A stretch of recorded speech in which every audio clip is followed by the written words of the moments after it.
welcome back. Thank you again, and welcome to our C-SPAN audience who are joining us now at the inaugural Cato Institute Surveillance Conference. Just as a quick program note, unfortunately, Faisal Gill was stranded in Vermont due to the weather. The flights back to D.C. were canceled. So he unfortunately won't be joining us, and Chris Soghoian was delayed, but will be arriving in a few minutes and join us in medias res. The second panel, though, of course, when we talk about surveillance, NSA and intelligence surveillance are often foremost in our minds. The technology they use and the ideology of large-scale collection and data mining are finding their way to your local police department as well. In a way, you're more likely to be surveilled by your local police department than by NSA, probably. And so it's important not to be focused on the sexiest and glitziest forms of surveillance, but also the small but persistent surveillance that is happening at the local level. And so to discuss that important topic, I'm very pleased that we have Jack Gillum of the Associated Press, which certainly knows something about being domestically surveilled. Thank you. Hello. Hi, good morning. Can everyone hear me okay? Okay, I'm supremely awkward at these events, so I apologize in advance for that. I'm Jack Gillum with the Associated Press. For the last year and a half, I've covered technology and surveillance, particularly how government uses that surveillance even to setting up a fake social network in Cuba using the U.S. Agency for International Development. The last panel, we obviously talked about foreign surveillance. This time, there's something that really hits home, and that was what's happening in the United States. Not just with NSA surveillance, of course, but what local police departments are doing with that data. Just the other week, I think it was an Eric Garner protest in Chicago. There were people tweeting an Office of Emergency Management vehicle in Chicago from the city of Chicago that had driven by that had miraculously started disrupting people's cell phones, and this wide speculation that this was an IMSI catcher or a Stingray device that gathers data on those devices in the area. Whether or not the city of Chicago would be transparent if people file FOIA requests and what they're doing with that information is interesting. I wanted to sort of introduce the panels here. Chris Soghoian, principal technologist at the American Civil Liberties Union, is running a little late. When he arrives, we'll get right into it. But I wanted to introduce some folks, and I'm going to read so I don't screw up anybody's job title. To my left is Harley Geiger. He's the advocacy director and senior counsel for the Center for Democracy and Technology. To my right, Pat Eddington, a policy analyst for Homeland Security and Civil Liberties here at the Cato Institute. And then my far right, Warren Kerr, a law professor at George Washington University. So we're going to sort of have a free discussion here. We're going to leave about 20 minutes for questions just because I'm sure there's a lot of interest in this, and these are fine experts up here who I'm sure would love to answer those questions. So I'd like to start out by sort of asking, and maybe we can start with Warren, this idea that we are sort of, this paradoxical idea that we are in both a surveillance society, the NSA or domestic law enforcement will scoop up what they can with or even without a warrant. That juxtaposed with this idea of going dark. A few months ago, the FBI director had said, had pointed out 4 cases, and we'll get to that in a minute, and saying that, using cell phone encryption, encrypting a device, using secure messaging is really going to be damaging for law enforcement. And I'm just curious if we can sort of start out by framing it that way about how these perceptions and even the technologies are sort of fueling these sort of dichotomous perceptions. Yeah, I mean, I think the two perceptions can be true at the same time. What we're seeing is a shift from a world in which the government would traditionally collect physical evidence and eyewitness testimony, and instead they're often collecting digital evidence, and that means data that's out there, and sometimes they can collect a lot of data that is not that helpful to them, and they might want to do that anyway. Sometimes they can't collect the data that they really need to build a criminal case. So you can have, on one hand, the government is not able to solve certain cases they used to solve, maybe is getting more data than they used to get in other contexts. So we're seeing a real shift. Some cases, some investigations are likely to be successful more than before, others less more than before. And an example of this I think that's interesting is the computer hacking statutes, the Computer Fraud and Abuse Act, That's the law that regulates all computer hacking in the United States. And if you go online, you're probably aware there's a lot of computer hacking that goes on. So how many criminal cases does the United States bring every year for computer hacking or unauthorized access kind of more broadly? Well, the number is remarkably low. It's about 70 or 80 cases a year and has been for about 20 years. And that's because these cases are extremely difficult to investigate. From the FBI's perspective, they just can't find the people who are behind these attacks. It's just very difficult to attribute the wrongs. So from their perspective, they say, well, the internet has made it much harder to do our job. We're going dark technologically. It's just tougher. And yet, there are other ways in which there's much more data available to the government in other cases. So I think we're just seeing a shift, and we're trying to work out which of these narratives is true, but they can both be true at the same time. Here's your thoughts, Pat. Well, what I think is really interesting, and this kind of goes to what's happened with respect to the Snowden revelations, in addition to these other things that Oren has referred to, is what I've referred to as a digital resistance movement. All right? So this comes in the forms of things like secure messaging applications. NSA, take note, I use SureSpot. You have things like Wicker. You have clinics that are being put on to teach the public how to engage in encryption, use encryption, things of that nature. And we've seen a real rise in this, and that's also been concomitant with public polling, and I've written on this earlier this year, that shows folks are actually changing their behaviors because of these surveillance activities. So they're not necessarily going to websites that they would otherwise have gone to. They're not necessarily associating with people that they otherwise would have associated with. And I think it's important to understand that in these cases, we're not talking about people who've been charged with any those who are thinking about writing about something or engaging with somebody, or the individual that they're potentially thinking about trying to engage in a dialogue with. So when I hear folks talk about a lack of real harm, or there's, NSA surveillance is essentially benign because Americans are not deliberately targeted, which I think is a very dubious notion. But even if you take that on face value, just the act of government surveillance itself is having a chilling effect on our society, and I think we need to have a much more robust dialogue about that. Now, when we think about government surveillance, we of course talk about the NSA, and there's a lot that local and state and federal law enforcement are doing, particularly the FBI. I'm curious, Harley, if you could speak to some of these apps like Wicker, other of these secure apps that are sort of becoming, not sort of, they are becoming mainstream, and this push now that even tech companies like Apple, their new iOS 8 is encrypted. I'm just curious sort of that evolution of that public policy where even my mother now, who doesn't know anything, partly follows the news, knows that there's, Barack Obama might be sniffing her emails. I mean, this is part of the public perception now, and I'm curious to see how tech companies, how CDT is sort of responding to this. So your original question, you had asked about the perceptions of going dark versus living in a surveillance society, and I think that they feed on each other. And this is, FBI is complaining that we're going dark in part because of the things that you just mentioned, encrypted operating systems and secure messaging systems, et cetera. But people are taking these on because they think of themselves as living in a surveillance society. And it feeds the going dark perception and causes the government to then take on more and more intrusive surveillance techniques. And in the absence of reform, I don't think that this is going to be a helpful cycle for anybody involved. And if I may, and this gets to the issue ultimately of trust in governmental institutions, right? That's one of the reasons that we're seeing essentially this explosion of this kind of technology, is that folks increasingly simply don't trust the federal government with respect to their personal privacy, their data, and all the rest of these things. And I agree with Harley. It's a cycle that needs to be broken, and the only way that it's going to be broken is when folks on the federal government side begin to understand that they need to actually be held to a high standard when it comes to these kinds of investigations. And what companies are doing right now is an absolutely appropriate response in the absence of any real reform. So thus far, Congress has done virtually nothing, really virtually nothing, to rein in what we know from the Snowden disclosures, which shocked the entire nation, shocked the entire world. And in the absence of that reform, companies and individuals are taking matters into their own hands and encrypting and securing their data. We think that that is a great response. So Harley, if there were reforms, would you tell people to stop encrypting their data, or?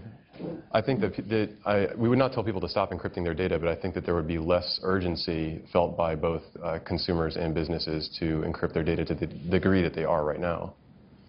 I think that, I mean, we've seen an explosion in secure apps, secure systems since the Snowden disclosures have become a lot more popular. I think that they've become popular because of that, because of the Snowden disclosures, because there is the realization now that, that we are under mass surveillance. And I'd also make the point that a lot of the services that are out there, I avail myself of a virtual private network, or VPN, in order to help kind of hide myself from hackers, essentially, and try to protect my data that way.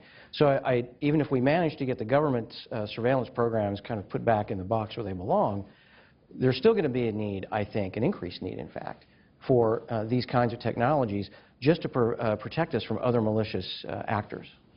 I'm sorry. Well, I think that's an important point to make in the whole going dark debate, which is, in our view, the use of strong encryption, while it will cause some difficulties for law enforcement to get data, overall it will increase the security of regular users beyond just those who are already security conscious. It'll help protect them against cyber criminals, phone thieves, etc. And so overall we think that it is a net good for society. And that's an interesting debate, because when the FBI director, I believe it was mid-October, had brought up 4 examples, which I know the AP, The Intercept, and others have sort of, you know, to put it politely, at best were dubious in terms of these examples in which, you know, law enforcement really needed, you know, encryption was really going to hurt them. You know, there is the issue of, say, you know, 20 years ago, even now, if people don't have an iPhone, if they don't have WhatsApp, they're using SMS messages, and they're in the clear. They're stored at a cell provider for any, you know, finite amount of time. They could be subpoenaed and pulled. And one investigator, you know, I talked to about an investigation had said that, you know, it was because of those SMS messages that we were able to get off of the phone, that they, you know, we were able to sort of force through a plea deal. I mean, you know, notwithstanding any other, you know, special circumstances, I really, just in the interest of fairness, want to address this issue. If, say, we enter this world where everybody is, you know, everybody uses an iPhone, uses iOS 8, and uses iMessage, which is encrypted device to device, you know, what does that mean for law? And do they just go elsewhere? Do they go back to the era when, you know, 60 years ago, before we even had cell phones? I mean, how does that affect the investigative powers that they have? Sir. Yeah, I mean, it cuts them back, and then the question is, how does law enforcement respond? I mean, I look at these issues a little bit like a game of whack-a-mole, in the sense that you can kind of say, we'll have more privacy here, but then it's not like the government is going to say, oh, okay, well then we'll stop investigating those cases. They're going to, you know, try to come up with ways of getting warrants to, instead of access the device while it's connected to a network. They're going to try to come up with ways to get in, and so it's a cat and mouse game in which it's constantly dynamic, not static, and we can never kind of say, oh, this is now done, and you know, it's generally going to be in the public interest for a certain amount of criminal activity to be able to be investigated and solved, right? We would not want a world where you can commit crimes with impunity and they basically can't be investigated. That would be bad.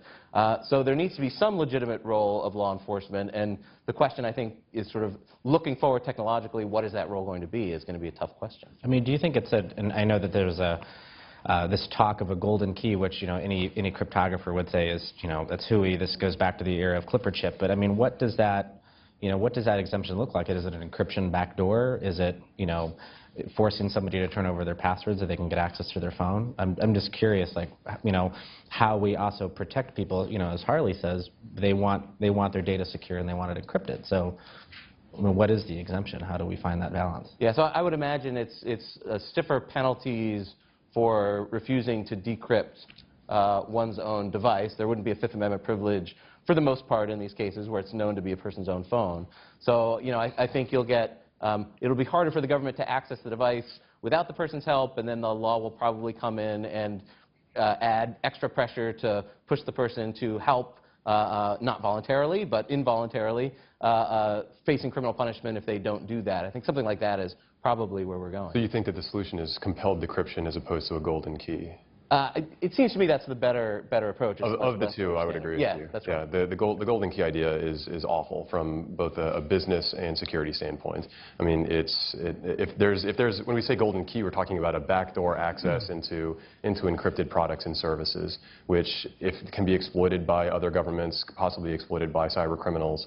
Some of the backdoor access, you know, key escrow will be very good. It will be very sound by companies that have a lot of resources, perhaps, and less likely to be exploited exploited by hackers. But if it's a mandate, which has been something that has been discussed on all businesses, we're going to see small businesses, startups, et cetera, trying to build this thing in. There will be a variety of different golden keys and backdoors for different services, and not all of them will be strong, and it will put people in a vulnerable position, not just with regard to hackers, but also foreign governments that can exploit the same backdoor as well. And I think, kind of building on what Harley just said, that the other problem that I think I personally have with any kind of backdoor, and those of you who were privileged enough to see Congressman Thomas Massie of Kentucky give, I think, a very, very eloquent explanation of this this morning, will know that what we're talking about here when the government wants to try to mandate these so-called backdoors into electronic devices is something that represents an absolute mortal threat, not just to the privacy and the individual liberties of Americans, but it's a mortal threat to the tech sector of the United States. And we've already begun to see more than ample evidence of orders here with American companies that were going to be going over to Europe and making money there or in Asia and elsewhere being canceled. This is going to have a snowball effect. And so it comes down to both an issue of individual liberty and privacy, but it's also an economic issue and a jobs issue for folks here. And that's why what the NSA and others are trying to do here, I would reference the Intercept story recently on the so-called Aurora Gold program, where they're trying to basically dig into every cell phone network in the entire world. That is a prescription ultimately to see the American tech sector collapse if the government does not get in here and prevent NSA from going overboard in that respect. Trying to sell Asia an NSA-ready phone. There you go. Yeah. The golden key or an encryption backdoor, the third way, of course, is the, compelling somebody to give to give the government a password. Curious for, this is a question for really from a legal perspective, where does the case law stand and say, hypothetically, I come across the border in a Fourth Amendment free zone, and the government or a police officer, whoever says, you need to give me this password to unlock this device. I mean, what rights do I have in that situation? Yeah, it depends on the circumstances. So Sure. if it's a the legal issue here is really whether being forced to decrypt, whether to be forced to enter in your own code, is sort of forcing the person to testify about something, or what are they implicitly saying, and whether they're saying something that is known or is not known already. So if it's someone's cell phone and it's clear that it's their phone, right? It's their known number. You call the number, it rings from that phone, and it's what the law would call a foregone conclusion that they in fact possess that phone. In those circumstances, there should not be a Fifth Amendment privilege that blocks the government from ordering the person to enter in the passcode. On the other hand, if it's, say, a laptop computer that is using TrueCrypt and it's not clear if there's actually encrypted data on the computer, telling the person, give me your decrypted data, which may be on this laptop, that would trigger a Fifth Amendment privilege because it's not known whether there is in fact any decrypted data that's ultimately being hidden by TrueCrypt. So it really just depends on the circumstances. It's a messy answer, but as with most interesting legal questions, it just depends. Now, when we talk about this debate, we got in a little into the encryption route. This is not, we're not talking about these issues in the abstract. These are very real issues. We can, if a consumer, somebody wants to password protect or, they want to encrypt their data at rest, whether it's on Dropbox or anywhere else in the cloud, there are real-world consequences. I know Julian had mentioned, the Associated Press knows something about being surveilled. My colleagues had worked on a story before I'd come to the AP, and which led to the Justice Department subpoenaing their phone records. If Faisal and Chris were here, could talk about their own experiences with government surveillance and the government getting access to their information. This is a very real threat to one where I can personally say that even though my phone records weren't subpoenaed, and this was years ago at the AP, I still have problems sometimes with sources who point to that instance and go, no way, thanks. We'll we'll get a beer another day. And I'm just curious if we can talk, and maybe Harley, start with you, these real-world implications of, and why this encryption, why people want encryption, why they want to be protected from the government, and just, and sort of what the options are for them out there. I think that people don't know how the information will be used against them, both now and in the future, and it makes people whose actions could be construed in a negative or even possibly criminal or shameful light very cautious.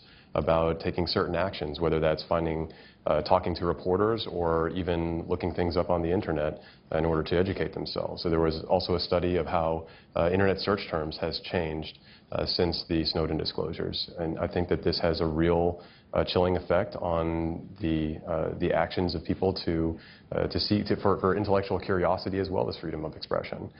And I mean, that is aside from the very large business implications of all of this as well. And I think the chilling effect with surveillance is also, it's a little bit tricky because in any particular case you have to be careful distinguishing between a chilling effect caused by an awareness of what the government is doing and a chilling effect caused by fear of what the government may be doing that may or may not be true, or a chilling effect that actually is not directly related to the kind of surveillance that the government is doing.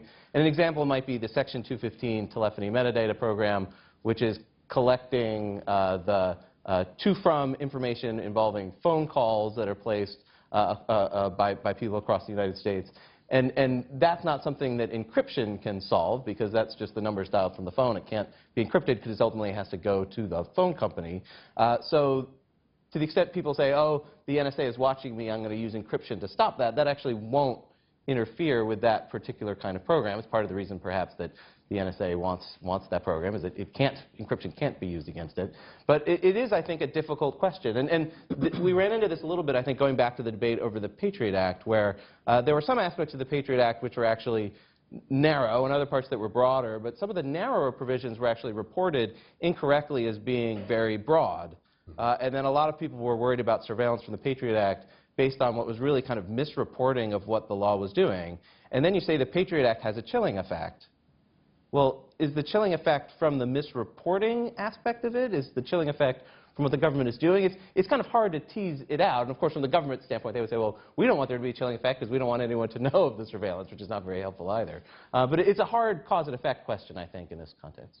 I'm glad he brought up the Patriot Act because I'd kind of like to throw a generalized question out there, which is, why was the Patriot Act passed? Right? 9/11. Right. So the basic frame that the government has presented over the course of the last 13 years is basically this. We had to pass things like the Patriot Act and the FISA Amendments Act and some of these other surveillance authorities because we just didn't collect enough data in order to be able to uncover the plot and get the bad guys. That's one of the biggest lies, and I use that word advisedly, to come out of the post-9/11 era. 9/11 happened for one reason and one reason only, and that's because federal law enforcement and intelligence agencies failed to do their job of utilizing the information they had at their disposal, which was more than enough to actually uncover these plots and prevent them from happening. And that's not simply my opinion. That's the opinion of the 2002 Congressional Joint Inquiry, and of course it was the central point of the entire 9/11 Commission inquiry itself.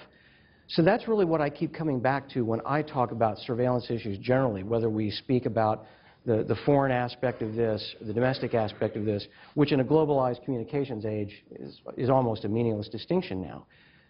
Congress passed laws to address a non-existent problem.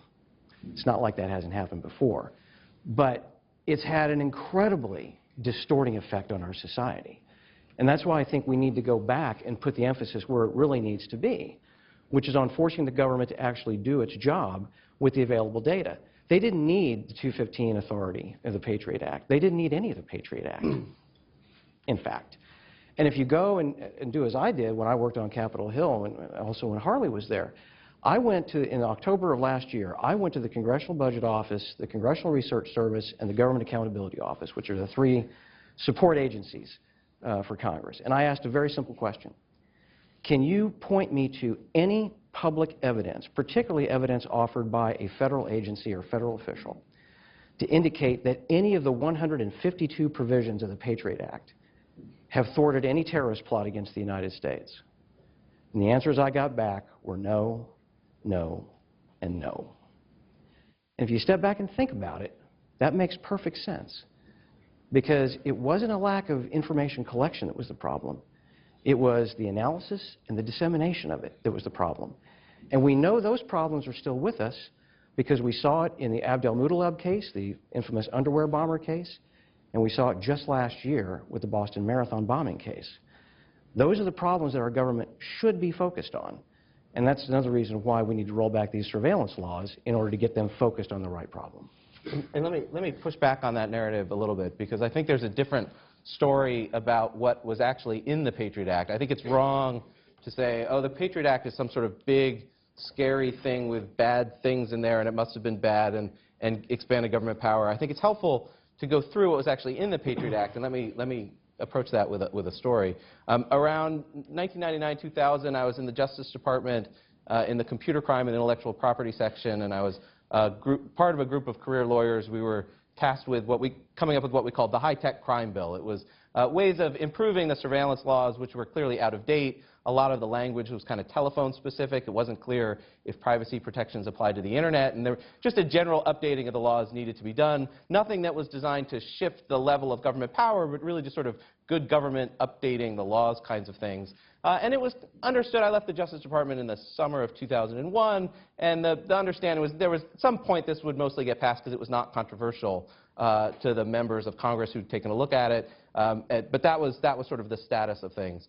9/11 hits, and a few days later, the anti-terrorism bill comes out, and good enough, much of some of the electronic surveillance parts of that anti-terrorism bill are actually this high-tech crime bill that I'd seen when I was at the Justice Department, which was not about terrorism, but it was also not about expanding government power. It was just sort of improving the surveillance laws generally. And I think what happened was this got packaged as the Patriot Act. If you look carefully at what, say, John Ashcroft was saying, he was not saying this was some dramatic expansion of government power. He was saying it was sort of improving the surveillance laws, making sure they're technology neutral, all the sort of more modest claims. But it sort of, in the public mind, took off as this dramatic expansion of the law, when actually, it's true, it was not about terrorism, but it was also not an expansion of government power in most of the provisions. So there's sort of in terms of trying to figure out what do you make of the Patriot Act, I mean, do you accept that it was sold as an expansion of government power and say, was that expansion of government power necessary? Or do you look at it sort of piece by piece and say, was this a good idea or was that a good idea? I think you end up with a different narrative. And one exception to this, and one part, I think, which really is an important story, is the Section 215 power, which was on its face a narrow, unobjectionable authority. It was basically a subpoena power for national security cases, was interpreted in secret by the Foreign Intelligence Surveillance Court to allow the telephony metadata program, which I find an extremely unpersuasive interpretation of the statute. So in secret, the modest power was interpreted to be very broad. And for that, I think the who do you blame question, to my mind, we blame the Foreign Intelligence Surveillance Court judges that accepted this implausible interpretation in secret, more than we blame the drafters of the statute that drafted a statute that on its face is much narrower. I was about to call out Section 215, so I'm glad that you did it yourself. Yeah, that was because that is a huge expansion, and the extreme secrecy surrounding its interpretation in the FISC leads many people to, I think, reasonably wonder what other provisions of the Patriot Act are being construed in a very broad way as an expansion of government power. And I think it is important to remember that during the debate over the authorization for the use of military force to go into Afghanistan in 2001, then Senate Majority Leader Tom Daschle was pressured heavily by the White House to include language that would essentially allow for the warrantless surveillance of Americans here at home. He refused to do that, and the administration's response was to set up the illegal Stellar Wind program on the backside. So to me, it gets back a little bit to what Orrin was saying a minute ago. Another part of the problem here is a failure overall of congressional oversight to push back aggressively against these kinds of things and to really probe them aggressively to prevent this kind of abuse and excess power. So I know it's going to sound a little bit odd for someone from the ACLU to defend the Patriot Act, but there's actually a provision in there that we like very much, which is one that protects the right of companies that want to build encryption into their products. And so to sort of bring this back to where the discussion was a little bit before, and I was watching it in the car, the companies are actually permitted right now by law to build encryption into their products, end-to-end encryption for which they don't have a key and they don't have a way to surveil. And I think it was really, really smart of Congress to put that in. Actually, sorry, it wasn't even the Patriot Act. This was in CALEA. but Congress has placed this in a law that many of us think is a really bad surveillance law, Communications Assistance for Law Enforcement Act. Congress had the foresight to protect companies and therefore to protect our rights, because none of us build encryption technologies ourselves. Congress decided that encryption was important, that encryption with keys that companies held wasn't very useful, and decided to put that text right in there in the statute. And I think, we have to recognize that, encryption is there, and strong encryption is protected by law, and then law enforcement basically has to deal with it. And so it's not actually going to just take, a little bit of arm wrestling for the government to get what they want right now. A few angry speeches from Director Comey isn't going to get exactly what they want. They actually are going to need to change the law if they want to be able to force companies to get rid of these technologies. I want to talk about changing laws here for a minute. I mean, so I know, speaking of CSIPs, I know CSIPs is involved, just like everybody, in ECPA reform, ECPA being from the late 80s. Even judicial holdings like Smith v. Maryland, 34 years old. The idea of updating these laws to be part of the Dropbox, the iPhone encryption era. And I guess I could start with Chris, just sort of, where we are in this landscape and sort of, beyond the Patriot Act. I mean, just in terms of just CALEA, ECPA, domestic law enforcement. I mean, what's really the hindrance right now? I mean, the situation right now is that, civil society advocates, we frequently like to say that Congress hasn't updated electronic privacy laws in 20 years. We have the 1986 Electronic Communications Privacy Act. But Congress really hasn't given law enforcement any new surveillance powers, any significant new ones to deal with these new technologies. And so what that means, what that ends up happening is that as these new technologies come up, the government has to try and fit the new technologies into the old authorities. And so we have the government using devices like Stingrays, which are these highly sophisticated cell phone tracking device that impersonates a cell phone and collects information about hundreds or thousands of, or tens of thousands of innocent people. And they look to the authorities they have and they say, well, is this more like the pen register that we got in Title III? Is this more like a wiretap, or is it nothing, and so therefore we can use it without any court order? And they've taken all three of those positions at various points. If law enforcement want to hack into someone's computer, they say, well, do we use a pen register for this? Do we use a wiretap? Do we use a search warrant? And again, they will try various authorities, but Congress has not given the government explicit legislative authority to hack, to spy on people's cell phones, to do many of the most advanced surveillance technologies, or to use the most advanced surveillance technologies that are now available. And so what that means is that law enforcement just puts them into use, using the existing authorities, without telling Congress, without telling the American people, and without telling the courts. And to be clear, I'm not saying that Congress should give the government the authority to hack. What I'm saying is they are sneaking these techniques into use because they have never been given any explicit authority. And it's not just Congress either. I mean, if you can talk for a minute, you mentioned Stingrays, these MC catchers. It's Stingray, it's ALPRs, advanced license plate readers. It's what local and state law enforcement are doing too. And there's the, we can get into the transparency. I know we're going to have a panel about that after lunch. But how state governments are sort of grappling with this. I think, was it in Maryland where a police investigator was asked about it, I think about the use of either a Stingray or an ALPR, and he said, that's classified. Was later reminded there is no classification scheme under Maryland statutes, at least to what he was referring to. That was at a legislative hearing, and at a court hearing recently, a police officer told a Baltimore judge that he couldn't talk about the Stingray technology because it was sensitive Homeland Security technology, and they had a non-disclosure agreement with the government. And the judge said, well, you don't have a non-disclosure agreement with me. And the judge actually threatened to hold the law enforcement officer in contempt. I think what you're sort of getting at there is that, I think many people, when we saw this, the really, really shocking images from Ferguson, and we saw these Bearcats and, heavily armored law enforcement agencies, were thinking, holy smokes, like these are military weapons that have trickled down to state and local law enforcement agencies. And I think many of us are rightly terrified because there are technologies that are appropriate for the battlefield that are not appropriate for small-town America. But it's not just weapons that have trickled down through these DHS and DOJ grants.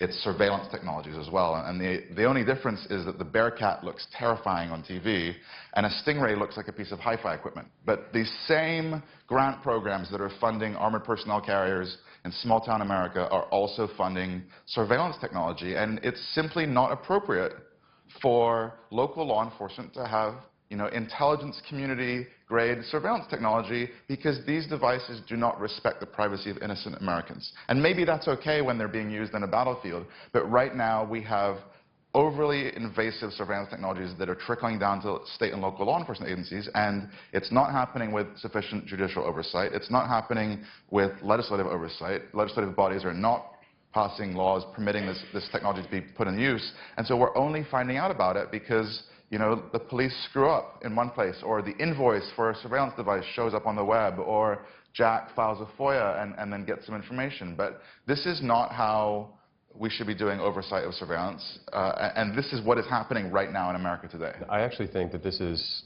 people talk about chilling effects and ask about the harms that are associated with surveillance as it is happening right now.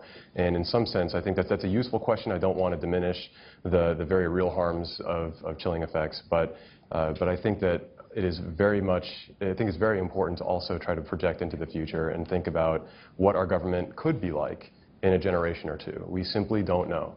And we also don't know where technology is going to be in a generation or two. We are seeing it become much more intrusive, and we are just going to be exploding with metadata in 20, 30 years. And if the laws are not crafted in such a way, if privacy is not built into the law in such a way that we actually have some protection against the uses of that metadata, the collection of it, and the uses of very, very intrusive surveillance technology, we will not have privacy. And the chilling effects that we see now will be augmented to a shattering degree. And at the point of transparency, I believe, going back to the Baltimore case, if I'm not mistaken, didn't the prosecutor in that case rather drop the charges than to have the police detective testify about how that evidence was obtained? In that case, I think the judge tossed the evidence. Okay. But we know of several other cases where the prosecutors have basically either dropped the case or cut really, really, really good deals with defense counsel to avoid having this technology be litigated. And to Harley's point, all the encryption in the world isn't going to stop the collection and creation of metadata. And so even with encrypted voice calls, encrypted text messages, there's metadata everywhere. All the companies are collecting it by default. And the big data tools that have been created for the intelligence community, the Palantirs of the world, those tools are then trickling down to state and local law enforcement agencies via these DHS fusion centers and other efforts. The government already has a huge amount of metadata, but they're only going to have more. And so domestic surveillance in 5 years or 10 years will be only aided by the availability of metadata and tools to analyze it. And I think we should remember that as we talk about essentially these electronic surveillance technologies, there are other technologies that are being developed and are currently employed that also raise a lot of issues. Biometric-related technologies, for example. These are extremely scary. And then some of the other technologies that the Transportation Security Administration has employed over the years, those of you who have traveled, who've had the misfortune of being subjected to additional screenings and things of that nature, the machines in question, some of these machines, specifically the backscatter X-ray machines, extremely invasive and also potentially a health threat. And we were fortunate enough that Congressman Holt and Congressman Chaffetz were able to finally get those machines out of the TSA and out of these airports. But TSA is working on still more technology that's going to be in this arena. And that's another area that I think we're going to have to increasingly spend some time on trying to legislate. Let me make an annoying lawyerly comment, which is law professors were good at that sort of thing. So, normally what happens in terms of the process of lawmaking in the area of surveillance, government investigations, is we have the government get some sort of new tool, technological tool, and maybe under prior law it requires a warrant, maybe it doesn't require a warrant or some sort of court order. The government then uses the tool either pursuant to the court order or not the court order, and then there's some sort of motion in a criminal case, for example, the tool is introduced, the evidence from the tool is introduced, there's a motion to suppress saying this was unlawfully used, and then there's some court opinion saying yes, this was lawfully used or unlawfully used. The press gets involved, starts reporting on the use of the technique, and then you get some sort of a public reaction to it. Either the public says we're comfortable with this or we're not comfortable with this, we want some sort of statute regulating it so that the courts get involved, the legislatures get involved. That's kind of the traditional pattern here, and what I think we're seeing is actually consistent with that traditional pattern, whether it was wiretapping devices in the 60s, which led to a lot of legislation and Fourth Amendment regulation, or pen register devices in the 70s, which led to a Supreme Court decision and then a statute.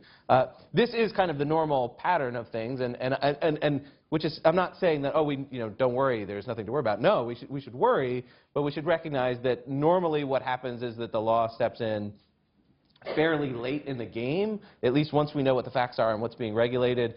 Even, for example, ECPA, the Electronic Communications Privacy Act of 1986, that was a really early example of regulation in sort of the cycle of the technology, in the sense that the Congress was regulating internet privacy back before most people were familiar with the internet or had even heard of email. I think, sort of back in 1986. That was really early in the life cycle of technologies. But this is kind of the traditional pattern, and so from a public standpoint, I think what we should be doing is looking for these new technologies, trying to understand what the new technologies are, and in the case of Stingray technologies, for example, I think 1983 actions brought against the officers that are using the technologies. This is a great area, for example, for state ACLUs to step in, bring civil cases, especially to the extent the government is dropping criminal cases that may involve these technologies, sort of blunting the ability to file a motion to suppress that then gets decided by an appellate court.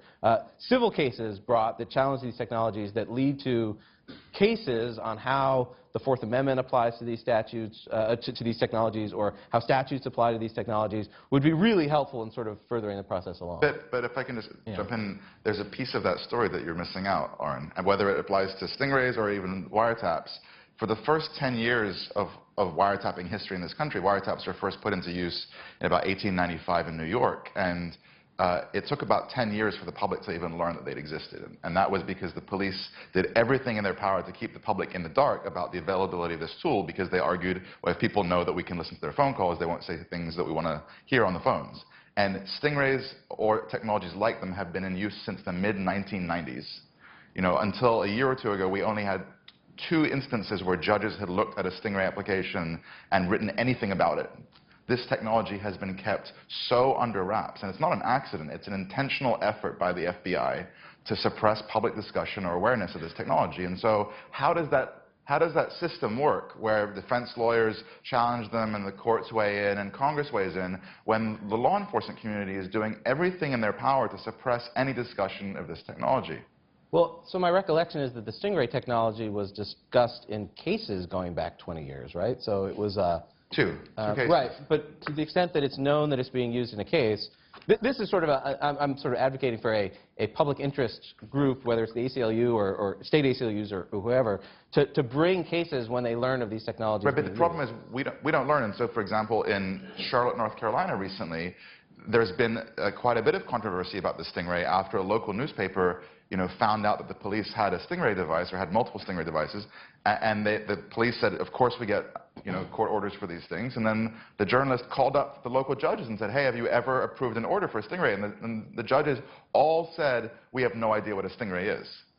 Right? And so that process by which the government hides the technology from the courts, from the public, from Congress, means that it short-circuits the process that you then described of how we control the technology. And you're right, there have been a couple incidents in the last 20 years where judges proactively asked the right question, and the government said, yeah, okay, actually this isn't a regular pen register. But unless judges knew to ask, they thought they were getting the same kind of order they've been getting for 40 years, which is go to the phone company and get records of incoming and outgoing calls. And so that kind of secrecy corrodes the democratic process. So with respect to these Stingray devices and how they've essentially been employed, if they have tried to use evidence from those in a case, have they engaged in parallel construction or something else in order to hide the technology that's actually being used for the collection? I mean, in Florida, we've seen the U.S. Marshal Service advising local law enforcement agencies to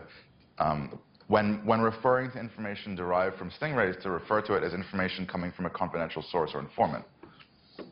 I'm not a lawyer, but that seems pretty suspicious. I think that is the kind of behavior that we don't want law enforcement agencies engaging in. But what we do see time and time again are organized efforts by federal and state law enforcement agencies and the manufacturers of these surveillance devices to keep everything about them out of the public eye. And I think that's a big problem. And just before I let Harley jump, just a very brief observation, just as from a journalist's point of view, I think, it's not just the federal FOIA, although you do see the Obama administration, particularly when I think there was a case in Arizona, sort of quietly, say, oh, the FOIA applies here, even though it was a state public records issue, is that under state public records laws, Chicago, other police departments, I filed many of these requests, they come back and go, denied, denied, exempted, denied, or at best, here's a page where, Dear Mr. Gillum, redacted. And like the entire page is basically black photocopies. And so, I mean, I just want to touch on this, and I'll let Harley jump in, is, how, the public, state ACLUs, the press, really via that First Amendment proxy are able to sort of get at this when, that transparency, whether it's a judge in Baltimore saying, not in my courtroom, you better turn it over, or a state legislature updating FOIA of their state to say, you need to turn this over. I'm just curious how we're supposed to know this, what that transparency doesn't exist. And I just want to make the comment that, I mean, Oren, your recommendation focused more on cases and bringing civil actions. That is beyond the expertise and financial means of most people. And I think that it should not be understated the importance of actually contacting the government yourself, and not just the federal government, but local and state as well. And that is something that everyone can do. And I'm not talking about angry tweets because they're not reading your tweets, or commenting to news articles. That is not activism. But I mean actually organizing amongst yourselves and calling up. I mean, this audience, the surveillance debate needs you. Not just the people in this room, but the people watching on C-SPAN also. It's the only thing that's going to work, is if everybody is chiming in about it. It cannot just be up to groups. To bring this back to what we were discussing before with encryption, so imagine hypothetically that the FBI develops or buys some technology that lets them intercept and decrypt encrypted messages. It doesn't really matter how this would work. That technology is going to be really, really useful. It's going to be so useful. It's going to be even more useful because there are going to be people who are saying things via iMessage or FaceTime that they wouldn't have ever said via telephone because they think it's encrypted. That technology is going to be so useful that those agencies are then going to do everything in their power to keep it as close as possible to the chest. And so what we're going to encounter this over and over again with every new law enforcement method is that they're going to do everything in their power to keep that technology or that method a secret, because they're going to say, well, if we discuss this in court, if we tell defense counsel, it won't work anymore. Right? And so what do we as a society do when the sources and methods must be kept secret from us, or the law enforcement believe that they must keep them from us? And particularly, what do we do when those techniques don't just invade the privacy of that one person who's being targeted, but like a stingray, necessarily invade the privacy of tens or hundreds of thousands of people when they're being flown on an airplane over a city? That, the average person is never going to learn that there was an airplane flying over their house with a device on board that collected information about their phone. They're never going to be told, were it not for one reporter working for the Wall Street Journal, we would have never learned that program existed. I'm curious going forward on the courts and where we stand in this. I know that very recently with Riley v. California, the court was it was unanimous in its holding about the idea that, and they were very blunt in part of their language, that if the police want to search a phone, the answer is clear: get a warrant. I mean, this is a very clear with that general regard to, search incident to arrest, or just in general idea of the police needing a warrant.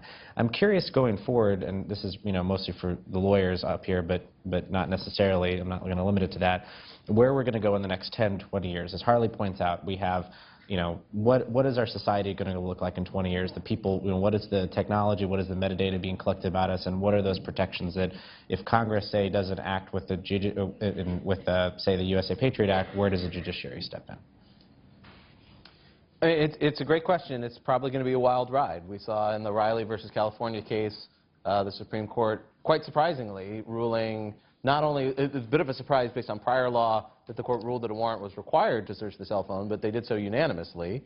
And now we have lower courts entertaining challenges under Section 215, trying to figure out whether Smith versus Maryland is still viable, or whether it should be narrowed in some way going forward. That may or may not, but not clear, but may get up to the Supreme Court in the next few years. Cases, I think yesterday the Fourth Circuit heard a case heard oral argument on a case about whether cell site data is protected under the Fourth Amendment. There's now a split on this question. The Florida Supreme Court has said it is protected. The Fifth Circuit has said it's not protected. These are all issues that are sort of percolating and working their way up to the Supreme Court. I think in general, the justices tend to be relatively sensitive to how technology changes privacy. I mean, this is a theme. If you look back, Kylo versus United States from 2000, the thermal imaging case, Jones versus United States, the GPS case from 2012, and then Riley versus California in just this past year or this year. Those are all cases where if you just look at the case law, the precedents, you'd assume the government would win, and those are all three cases where, in fact, the government lost, and in Jones and in Riley, they lost unanimously. So the justices, I think, are generally attuned to these concerns, and lower courts as well. So we're seeing Fourth Amendment law evolve, and if we had a functioning Congress, I think you'd see Congress really active. Unfortunately, the statutory picture here has been sort of caught up in the broader dysfunction of Congress. You see more action at the state legislatures. So one example would be the license plate readers. I think I read recently that 12 or 13 states have, in the last few years, enacted some sort of regulation of data collected by license plate readers, and that strikes me as a natural topic for legislation. I mean, if our governments are collecting all of this data, what are they doing with it? How long are they keeping it? When are they analyzing it? All these are sort of important questions that should be asked, and at least some states have started to ask these questions. But so I think the legal system is responding in its slow and cumbersome way. It's happening. It's just obviously it's delayed. Slow, cumbersome, and very mysterious sort of way. I mean, it's fragmented also. The Jones opinion, to me, it was a win, but it's very murky. It does not really offer a clear direction in terms of where they're going with this. I think that they're going to avoid the third-party doctrine and the reasonable expectation of privacy only for so long, and they're going to have to deal with it because it makes absolutely no sense in an age of technology. It is our Fourth Amendment is supposed to protect from unreasonable searches and seizures, and the third-party doctrine now justifies very unreasonable searches and seizures. But drawing the line in court is going to be very tricky, I think. And one of the big problems with courts, unfortunately, is that a lot of their rulings are very narrow. Jones is a great example. They had that ruling on the narrowest grounds possible. That putting the tracking device on the car was a search. That was it. Then they could have been much more broad with that. So it's very hard to tell. But these issues are going to come more and more to the fore, and I think that they're going to have to grapple with them, and they're going to be begging Congress to do something about it. Let's hope that Congress does a great job. It's interesting, Jack, that you bring up the Riley case, the cell phone search incident or arrest case, because I was reading all the briefs in that as they were being filed, and at the very, very last stage, at the point at which no one else could respond, the government then raised the issue of encryption and said, oh, encryption is this huge threat. We don't have time to get a warrant if someone's phone is encrypted, and the moment they type in the PIN number, that's when we need to get the phone. And it's sort of odd that the court didn't really pay too much attention to that, but I'll get back to that in a second. But a year later, Apple does this big change, and I can't help but think that had Apple and Google announced their changes before the Riley decision came out, it might have looked a little bit different. But even with the decision that we got, the Supreme Court really did leave the door open to exigent searches without a warrant when technology made it necessary. Technological threats like encryption. The court didn't spend a lot of time there, and it basically said, well, there are these existing exceptions to the Fourth Amendment rules for exigency. They will apply here on a case-by-case basis. And I'm interested, in hearing Oren's thoughts on this. I mean, my fear is that where we're going to get, because of both the availability of the technology, because of the fact that the devices are being built to be more secure, that we're going to find ourselves in a world where we're going to have law enforcement agencies sort of agents sitting in unmarked vans, waiting to pounce, and then the moment they see the target pull out his or her phone to make a call or read an email, that's when they will jump on them and grab them and push them to the floor to get the device while it's unlocked. And I think Riley pushes us in that direction, and I think technology pushes us in that direction. Because though that kind of seizure when the device is unlocked means that they can avoid all the other issues we discussed before, whether it's compelling someone under the Fifth Amendment or getting backups from the cloud. If they can get that phone at that briefest moment when it is unlocked, then they get everything that they need. And that's what they did with Dread Pirate Roberts, right, in the Silk Road case. In the Silk Road case, he was sitting at a public library in San Francisco, and they waited until he had logged into his computer, and then they Disguised as bookshelves. And then they used a lot of force. And I mean, I think what we're going to see is an increase in force in cases of computer or other device seizure. Is my paranoia crazy? Yeah, I don't know about the added use of force. I don't see how that fits in. But I agree with you, though, that from a law enforcement standpoint, if you have probable cause to arrest someone and you think there's evidence on their phone, you know you're going to need a warrant to search the phone, but you think you're not going to get access to it if the phone's not in use, but if the person happens to be using it, you'll get past the passcode. I agree law enforcement will a smart FBI agent will wait till the person's using the phone in order to do that. I think that's right. Part of this, though, I think depends on a question that, here, I'll push it back to you. We'll go back and forth. Empirically, there's going to be a question of how often is the government really stymied by encryption, say, in the iOS 8 context. How often are they going to be able to bypass it, either through encouraging someone, hey, you really, give me your passcode. The person might give it up in that context. It may be that most of the time that happens. Sometimes maybe they'll be able to guess it and get through that way. So there is this question of how often is iOS 8 really going to stymie investigations, and it might be that it's not that much of a barrier to law enforcement, in which case the claim of exigent circumstances becomes weaker, and it may be that it actually is a barrier, in which case the claim of exigent circumstances becomes stronger. So to some extent, that question you asked sort of depends on the legal question depends on the technological question of how much is actually going to stop the government. Yeah, I mean, I was surprised when the Attorney General and then Director Comey both criticized Apple and Google. I was surprised not because these two top law enforcement officials were criticizing a company, but I was surprised that, in the last 5 years that I've been watching the going dark stuff unfold, and this is not the first time that the government has complained that companies are rolling out technologies that make life more difficult, I've never once seen the government call out a particular company by name, not because they don't want to offend the companies, but they don't want to tell the bad guys, just use this one technology and then we won't be able to monitor you. It's been consistent that they will talk about classes of technology, peer-to-peer technology, or IP addresses for phone networks, things that are causing problems for them. But they've never once said, and this particular carrier or this particular app is a huge problem for us because we're not able to wiretap it. And it makes sense. They would be idiots to broadcast to the world the area in their armor that is the weakest. And so I was thinking, why are they calling out Apple and Google by name? And the best theory I have, and really I'm speculating here, but the best theory I have is that what the Attorney General and the FBI and the broader national security community are worried about is not the disk encryption on the device.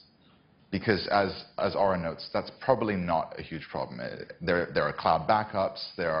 People choose bad passwords. I actually don't think that disk encryption is going to be a major problem for law enforcement. Not the kind of problem that would warrant the FBI director and the Attorney General going on national TV to criticize companies. What I think they're really worried about is the end-to-end encryption of voice, video, and text communications in Apple's iMessage and FaceTime services, the new encryption that WhatsApp has built into their product and is now used by 300 million users. I think that the encryption of real-time or ephemeral communications is the thing that terrifies law enforcement, because it means that wiretaps no longer work very well. And I think that what they're looking for is a way to apply pressure to these companies. They're looking for a way to direct the attention of Congress and other folks at this sector and at this problem without actually telling the public it's this particular technology. We are concerned about encryption, but it's this. I don't think they want to say it's this part of the Apple product portfolio that is the one that's really causing problems for us.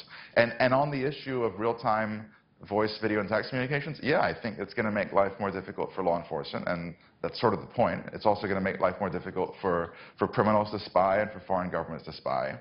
But I think that technology will be impactful in a way that I don't think any of us have really sort of imagined. And I do think, either the wiretap numbers are going to start to drop, or we're going to start to see a usage of hacking by law enforcement that we've never seen before. Because if they can get malware onto your phone, then it doesn't matter what's encrypted, because they get the microphone, they get the webcam, they get everything that's going on through that device. And we've been involved in an effort recently where DOJ has asked the courts for expanded authority to hack into computers around the world. I think the response to encryption from law enforcement isn't, an increased use of orders compelling people to decrypt data. The natural response to encryption is hacking, and it's going to start with the FBI, where it's already at, and it's going to trickle down to the DEA and the marshals and every other federal law enforcement agency. And then just like state and locals have acquired stingrays and ALPR devices, we're going to see state and locals get hacking tools. And I think so the future of law enforcement, particularly driven by encryption, is a world in which every law enforcement agency either has hacking tools or wants hacking tools. And the AP knows a thing or two about the FBI impersonating the Associated Press to install malware.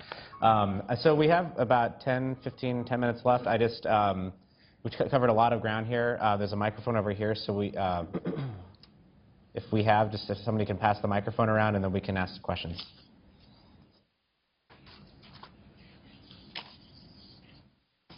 I'll ask one. Why is Congress not taking steps to prevent this? And you can look at things like the military equipment, and you can look at this intelligence, the Stingray material. People know about it now. Why isn't Congress acting? They've taken some steps. With the introduction of legislation, in some cases it's passed committees. The problem is that it's just never gone over the finish line. There is actually a lot of legislation in Congress right now that touches on one surveillance topic or another, or one computer crime topic or another. Some good, some very good, some bad, some very bad. The problem is actually getting it through Congress, and congressional leadership has proven to be an incredible bottleneck there. And as I tried to say before, the best thing that could happen for moving it along is for people to stay mad about it and to contact Congress. I mean, it sounds almost simple, but that is a very powerful tool if enough people do it. I would just add to that this year you saw a perfect example of what Harley was describing. One of the most promising reform measures actually got passed by the House, and Congressman Massey referred to that this morning. But you have a circumstance where the House leadership on both sides of the aisle are very pro-surveillance. I mean, they've bought into this meme that I discussed earlier today about collecting more being the answer when it really isn't. And I can't emphasize strongly enough what Harley said. Members of Congress need to hear from everybody about this, that it is in fact a priority for Americans. And that's the only way this is going to change. It's going to take a lot of public pressure, because folks in the national security community, they love having these authorities. It's just that simple. And they're not going to give them up without a fight. Now, we have at least seen 3 letters go out in the last month from senators to the Attorney General and to the Secretary of DHS demanding answers about stingrays. One letter from Senator Tester that went out this week had 10 additional senators signing onto it. That's a pretty good sign. We've not yet had a hearing on stingrays, and I really do hope that we will get a hearing at some point on stingrays. I've testified at state hearings in Texas and Michigan on the stingray technology. In those states, the state representatives were furious to learn about the technology, particularly when law enforcement either refused to come and testify or wouldn't answer any questions at the hearings. We would love also to get letters out the door by congressional offices about hacking tools and hacking techniques, and we'd love to see a hearing focused on hacking, because I think when members of Congress learn that the FBI can control someone's webcam without the light turning on, I think that would make for a great C-SPAN moment. I hope someone will decide to make that happen. Just to hear if we can wait for the microphone too, because speaking of C-SPAN, we have viewers joining us there. If you wouldn't mind to state your name and affiliation too, and just speak in the microphone if you have a question. I think you, sir. Sure. My name is Paul Wagner. I'm with Beyond Systems. You all discussed the increasing use of encryption, or likely increasing use of encryption end-to-end, and so it seems clear the surveillance agencies are going to want to target the devices themselves of the end users. And so I'm wondering how can end users trust it seems like they'd want to go after, for example, the operating system or even the hardware outside the encryption stack. So I guess how can end users possibly trust the companies of Microsoft, Apple, or the Intel, Motorola, in the face of secret orders, or they themselves might voluntarily interact with the government? Do you see any cause, any reason, any way we can trust them, whether it's through open source hardware, software, or some other model? So I know this is a law enforcement panel and not a national security panel. I mean, I think in the national security context, there is good reason to be concerned about the financial relationships between large U.S. Chip and other equipment companies and the intelligence community. I think it's troubling when you have a government services division of a company that makes the chips that power the encryption that we all use. I think that creates a serious cause for concern. But even if there were some capability that these companies were either building in or revealing information that would make it easier for the government to intercept, I don't think that those capabilities are going to be used in the law enforcement context. I think that, if there's a secret backdoor in Intel's random number generator feature in their microprocessor, it's not going to be given to the FBI to use in a drug case. So I think the average person doesn't really have any reason to fear hardware backdoors or that kind of thing. I think where it comes to trust, what worries me the most is that for good security reasons, we now have automatic security updates in our web browsers, in our operating systems, in the app stores that we all have on our smartphones. And that means that the Googles and Apples and Microsofts of the world have the ability to push software updates down to their customers. And again, that's normally used for good reasons. There have been a few sort of incidents in the past where these companies use that ability to remove books from people's devices. Amazon famously removed copies of 1984 from people's Kindles a few years ago. I'm very, very concerned that at some point one of these tech companies will receive an order compelling them to deliver malware to a target under the guise of an automatic security update. I'm very, very worried about that. We don't have a copy of that kind of order, or we've not had any information to suggest that that's coming.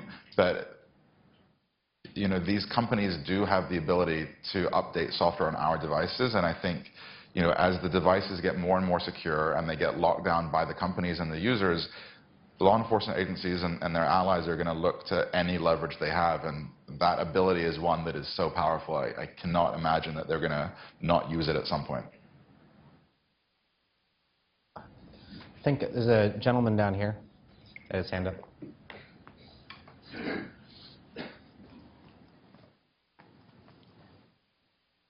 John Petty from McLean, Virginia. I disagree with the panel's earlier discussion where they talked about a backdoor being sort of a way out to find a compromise between the issues being raised. Prevailing encryption systems use static keys. They're server-based, and a backdoor is just as open to a hacker as it is to the FBI. And inviting that is just open sesame to the hacker community. There is an alternative, one that's an ANSI standard approved for 15 years, endorsed by the industry and technologists anyway. It's a key recovery system where it's a dynamic key and not static. It's not server-based. The network owner can regenerate a key at any time, and that can be responded to by warrant or the court of judgments. So you have a control system and a balance between a broad encryption system that's available for national security reasons under approved laws, and it's administrable. So what this gentleman is describing, this key recovery, that's another name for key escrow. That's the system that was proposed during the first crypto wars. It's not quite key escrow, because this key escrow thinking is a static key. I'm talking dynamic key. Okay, so the distinction here is that your employer or the government has a mechanism, has some kind of key mechanism built into your device such that they can then, on a case-by-case basis... No, sir. Only the administrator of the network has control over that key.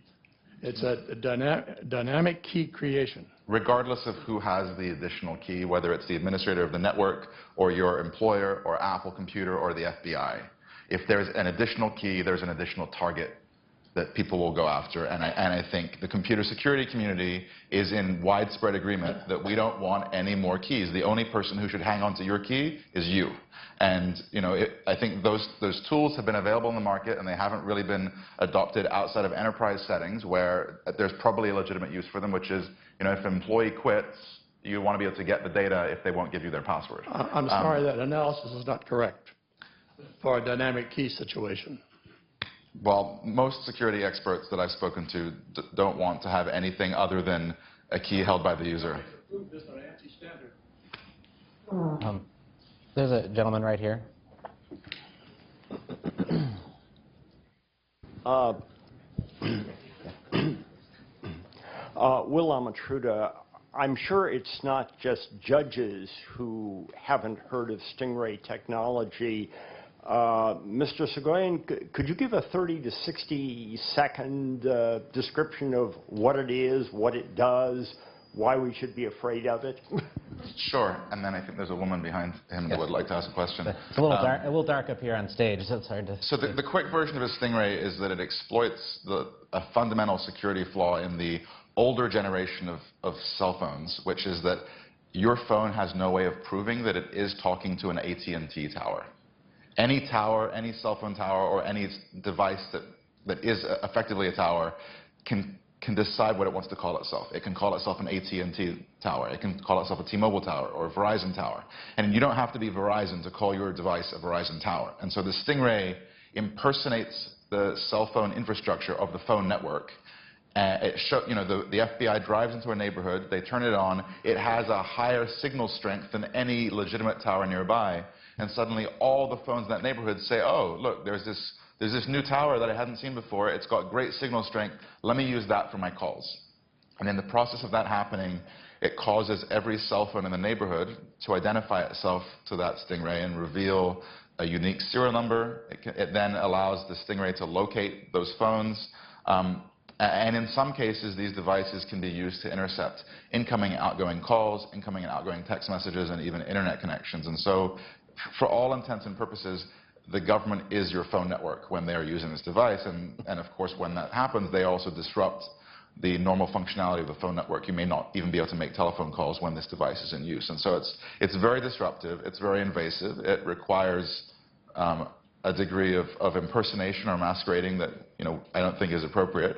And then on top of that, its very design requires that the government send penetrating signals through the wall of your house to reach the phone that's inside. And so I think that the idea that the government can drive through a neighborhood and send signals through the wall of innocent people's homes in order to find that one bad guy down the street, I think that's a step too far.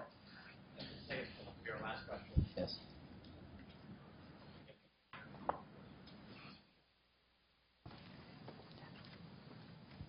Thank you so much. My name is Courtney Radge. I'm with the Committee to Protect Journalists. And I have a specific question if you can talk about the law enforcement threats to journalists and to lawyers who really depend on the ability to discuss in confidentiality with their sources or their clients. And I think that the issue you raised about pushing out malware is a real one. If you remember in Dubai, the government-owned telecom pushed out malware to our BlackBerries. I was working as a journalist there. And we only knew about it because foreign reporters who weren't working in a repressive country were able to report on it. So that's a really important dynamic. But the ACLU and Human Rights Watch did a very important report, and I just think it's important to raise the specific threats to to lawyers and journalists and hear about those threats.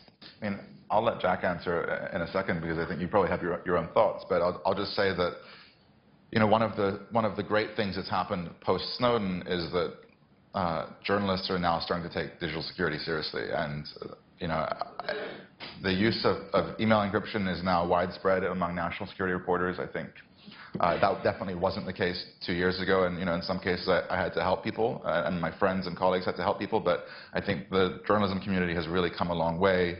The legal community has not yet come in that direction. Still, the number of encrypted emails I get from lawyers who don't work for the ACLU is very, very small. The number of legal organizations who encrypt their websites, who offer encrypted telephone services to their clients is very, very small. And sadly, lawyers don't seem to do anything until failure to do so is deemed to be unethical action. And so what we really need is for the ABA the American Bar Association or the National Association of Criminal Defense Lawyers to put out statements saying that lawyers need to encrypt. Lawyers need to, use email encryption, use telephone encryption.